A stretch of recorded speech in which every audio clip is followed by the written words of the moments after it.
Today we are joined by Michelle Shirley, CEO of Be Strong International. Be Strong is a local nonprofit here in South Florida, helping kids and families build stronger relationships and healthier lives. They teach what they call hard skills, which are practical tools for empathy, resilience, and connection. Through after-school programs, food drives, and family support, they are making a real difference in our communities. Michelle, welcome to our show. We are very excited to have you here today.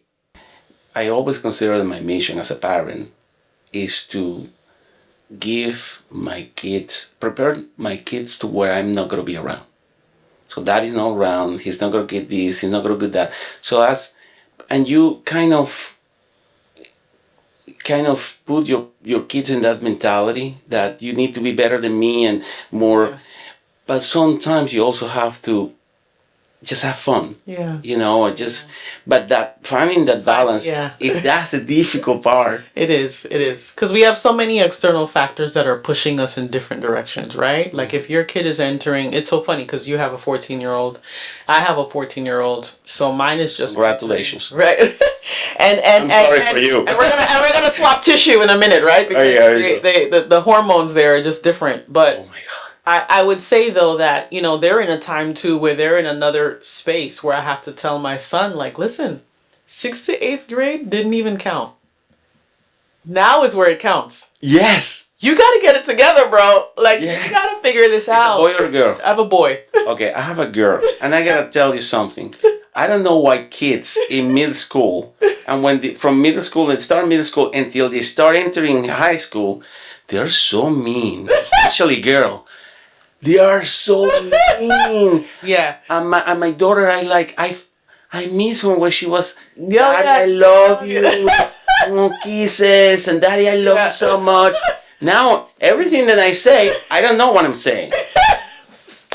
I'm like, I love you. My laugh is terrible, Edward. And I love you. And I'm like, and she's like, huh? Oh man, you're breaking my heart. Yeah. Well, the truth is that she's still, so based on our research, she actually still needs to hear it. So even though you think like, man, like you've changed, like you won't even, picking up your arm is so heavy to give me a hug, right? You don't want to be affectionate or whatever. It's being recorded and it's being remembered in their minds, and they need that constant assurance. So believe it or not, as much as she may respond differently, she's going through her own hormonal changes, adolescent changes.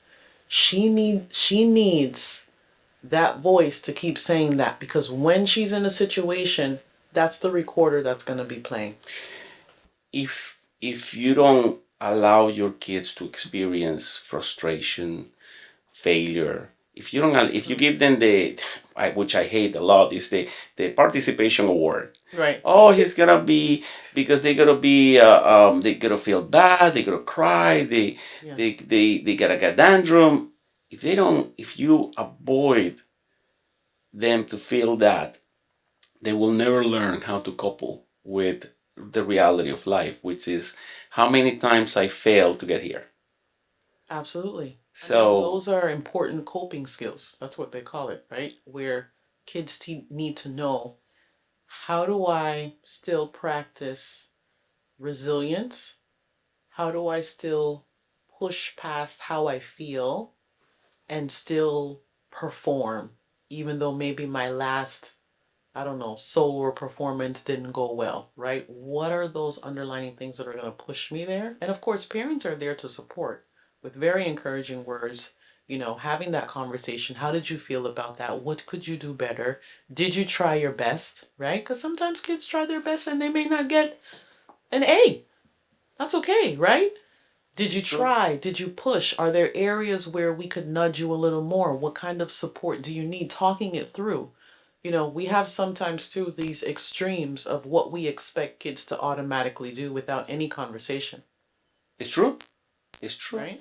But also, and I found this interesting, I always tell my kids, and this is for my wife, high achiever. The Japanese says that discipline beats talent any day of the week. And if you want to do it, but you don't have the talent, but you practice enough, you're going to beat everybody there eventually. Absolutely. Because you're going to be the ultimate expert in that field. And this is something that is like a mantra in home. You see it in the schools. You see in the schools, kids there are getting raised by social media. Yep. How we control that? I saw some things in social media absolutely false and misleading, Yeah. but they sound cool, so they take it as true value. Right. Well, the thing is that, parents have to recognize that regardless of who the next NFL star is, like we've heard this big spiel around, and I don't want to date it, but, you know, Travis, or was it, and Taylor Swift, right? It was a big thing around them getting engaged, right? And so you have thousands of young people who are followers of them. They're excited about them getting engaged. But at the end of the day, the parent at home is the most influential person in a child's life. That's right. Parents can never forget that concept. And from there, how you have these conversations with your kids makes a huge difference, right? And the timing of those conversations, setting up those really, it's not me looking eye to eye contact with you and just really having an intimidating, like, oh, so what's going on in school? It's thinking about the ways in which I can approach my child, even sometimes indirectly, to say, hey, what's going on with your friend Carlos? How's that going? And they may not say much, but it's planting those seeds to get the conversation going, because you never know, in 2 weeks, something happened with Carlos and it's like, hey, Dad, you know what? You asked me the other day about Carlos. Let me tell you, I can't believe it. This is what happened today, right? But you've been having those conversations and planting those seeds. Sometimes it's around music. Sometimes it's just watching a show together and saying, what do you think about that scene? What do you think he should do? Absolutely. Hearing how they process things. No judgment. Yes. No judgment. I think that's the for me at least. Asking questions. Asking questions with no judgment. And again, I have 2 kids, and I can tell you how different they are. One strategy doesn't work with the other one. No. And vice versa. Right. Because they go always in opposite directions. But you say something that keep my attention is that conversation with my kids, because my father, who passed long ago, told me that he told me, I'm not your friend, I'm your father. Mm.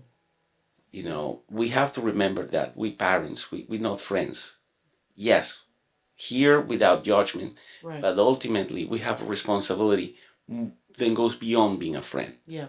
Is teaching them the respect, the respect for others and the values. Yeah. I want to tell you that my daughter the other day tell me about a case in her school where this girl, she was new in the school and nobody want to sit with her, and she feels like, you know what, I gotta talk to her, and she becomes good friend with her, and her friends go back and says, if you talk to her, we're not gonna be your friends. And I'm very proud, and she stand on her ground, and she told me that if they want me to do that, then know my friends, because that's something I don't do.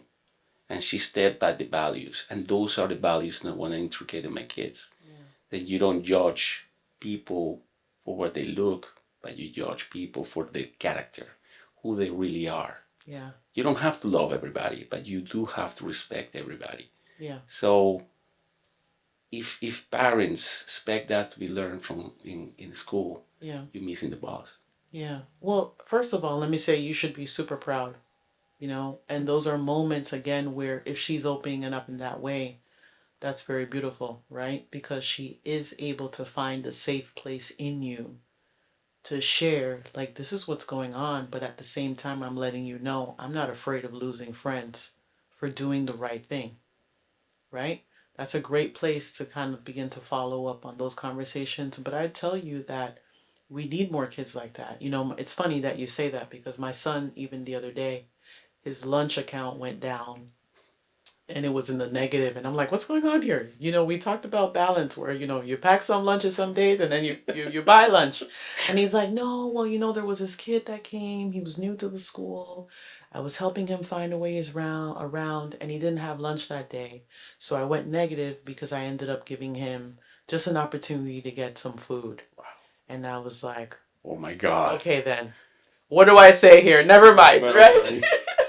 Right? But it was just so beautiful to me that, again, we're raising kids that care about other people, right? And The they're human willing, beings. yes, because they're human beings and they're willing to make that sacrifice from now. Can you imagine what kind of adults they'll be at 20 and 25 when they're really in the space of like real world, where they really don't have us under, you know, they're not under our shelter anymore. Right. We don't have control over them. You know, we're losing control year by year, right, as they get older. But it's amazing to see, and we need to challenge parents to think about what is their relationship like with their kids in a way where how are we challenging our own kids to step up and be the person that is going to stand in the gap for others. Be the person that's going to be a friend to the, because those kids that are isolated, those are the ones that if we now switch into what you're doing as far as security, those kids that are left alone, a lot of times they're the ones that are having really hard issues at home, really bad circumstances. Absolutely. And now I'm not saying all, but when you look at the cases that have happened over the years with school shootings, Yes. and you look at and you pull these files of these kids, it goes back to some sort of trauma at home, Absolutely. some sort of lack of, you know, this isolation. Absolutely. Something where counselors and someone knew but didn't say something, right? We don't have that community anymore. So we need to teach our kids how to be that community and also be aware. But you say something that is absolutely true. Is you see it in the kids, and there is, I will say, a high index of school shooters, not necessarily directly related to a mental illness that is misdiagnosed, but something that was formed by the environment of the house, by formation in the house, by the lack of, I guess, lack of socialization, parenting. That void was filled with something else that you do not control, and sometimes this is the wrong information. Yeah. So one of the questions, one of the things that I want to ask you is how parents, especially single parents, which there are a lot of those out there. Of course. Like as in the beginning, before the interview, I told you I'm a only child of, I was raised by my dad alone. Yeah.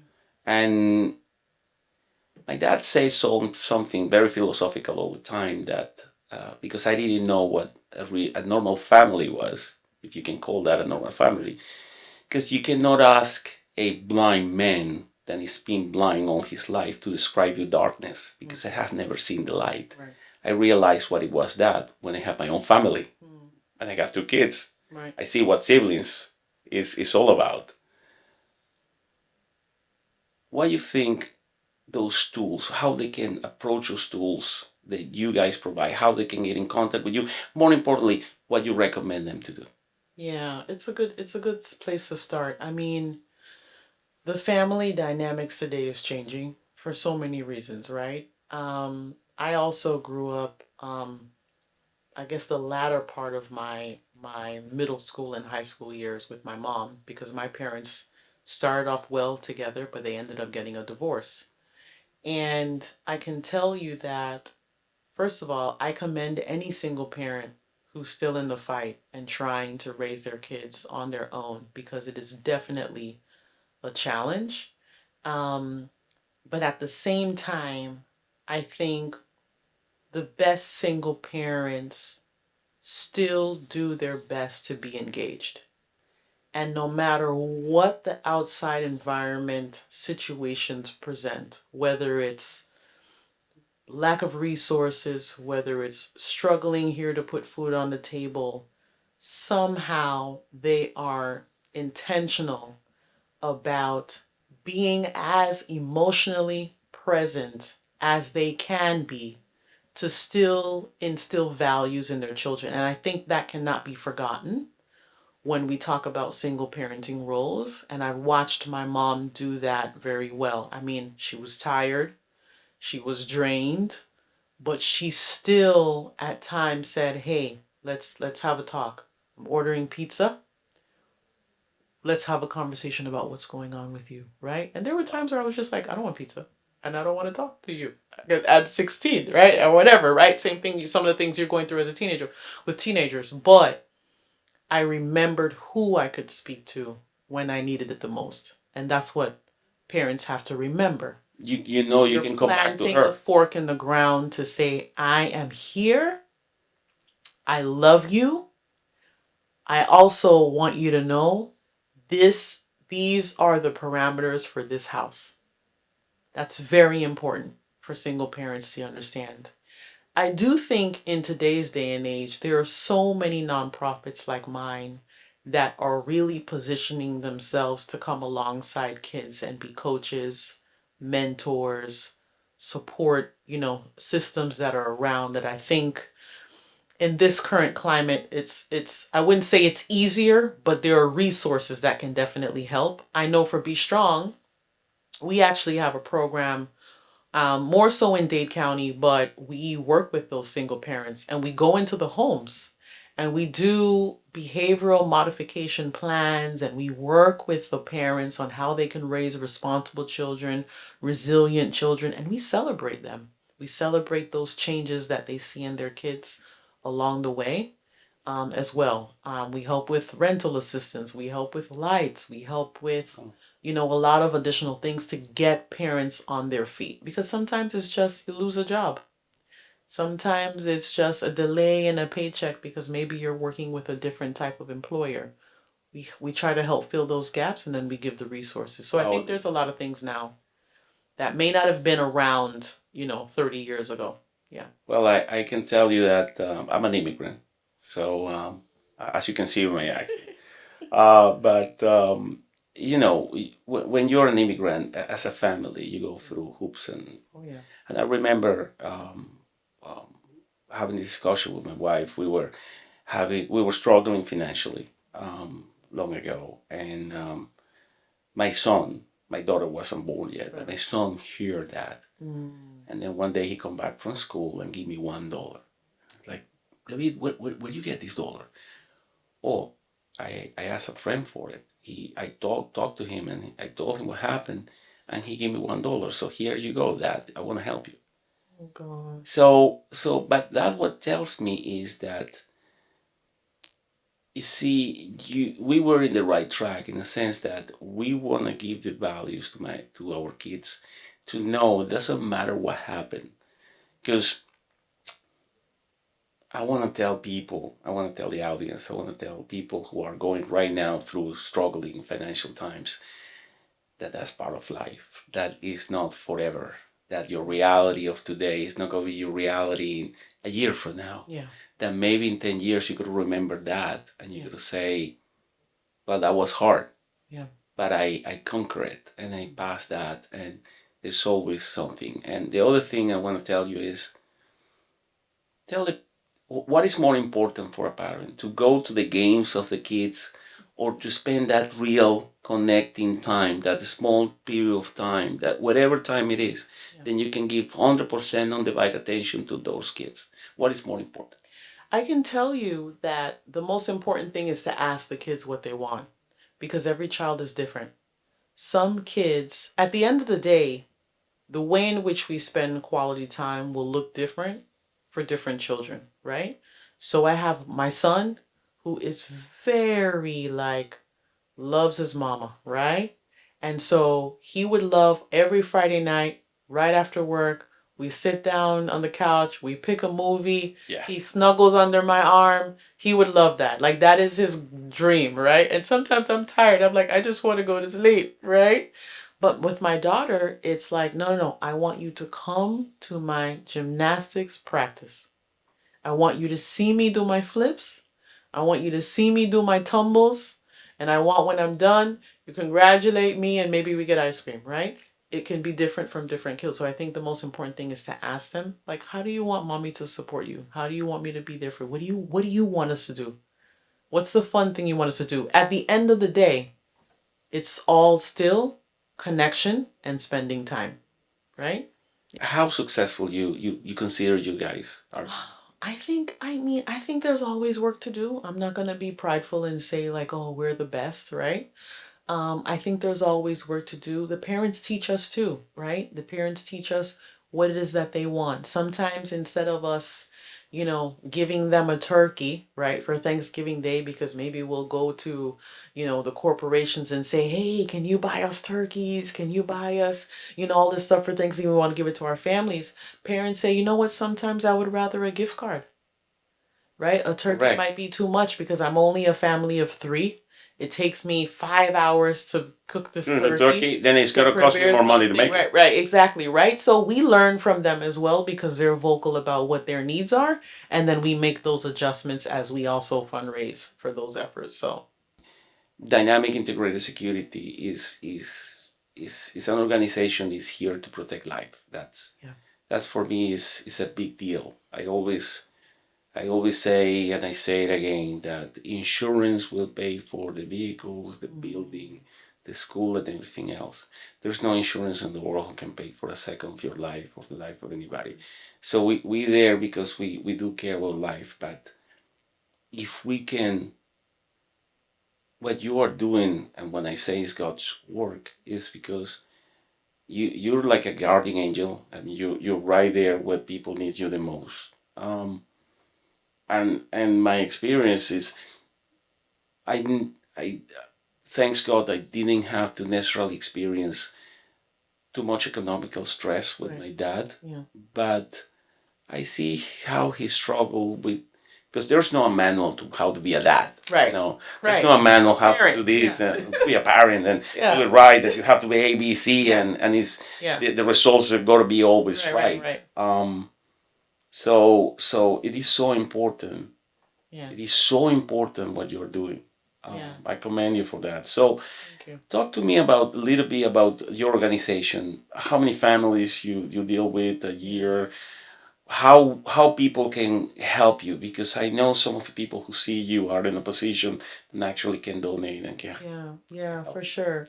So we serve across the board over 4,000 parents a year. Mhm. That's between the home visits that we do Mhm. in certain areas as well as the workshops that we provide. We have a series of workshops that we provide that parents can join in and we'll give them the tools. Um, And you mean workshop? You mean In-person workshops at their local school if we mm, want to partner with them. They can also join a virtual workshop online.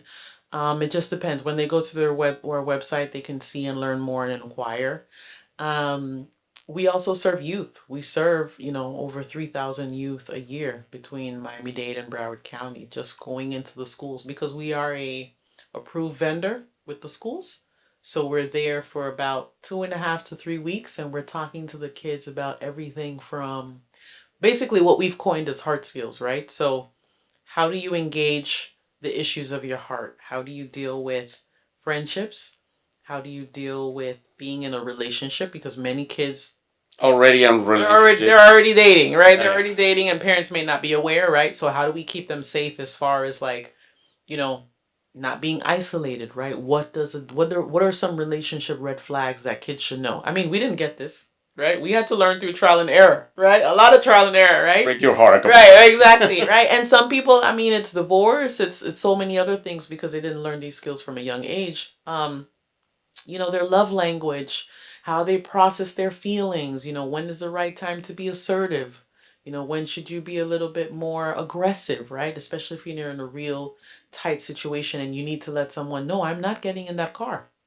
I'm calling my dad right now. Or stop. This is Right, not what right. I This is asked. not right, right? So just learning those skills is what we do, and it's all centered around healthy relationships.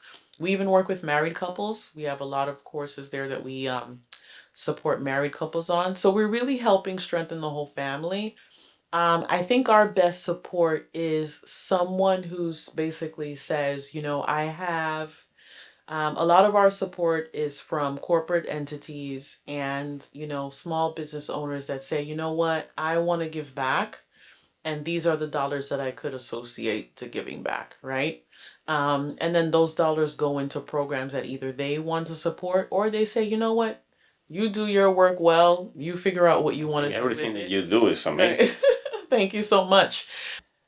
I thought that my mission was important. Your mission is crucial. No. They're both important because, Very I can tell you, I was driving here today just thinking about the work that you do, and I can tell you that we're living in a very difficult time where kids have to practice so much more the safety of their schools, where when you and I were in school, and I think, whether you're in another country or not, these weren't the things that were on the forefront of our mind. It was recess, it was seeing your friends, it was, maybe, here and there, part of a school play or some sort of school dance, but you weren't thinking about the fact that, okay, we have to, go through a drill and maybe several times a month or within the year because these circumstances may come up. So I first of all commend you for the work that you do because it is so needed. And when we see agencies like this at our schools,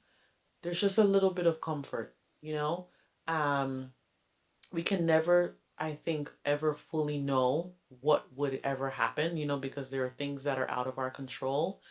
But I think firms like yours do a great job of making sure that schools are very much prepared for the worst case scenario.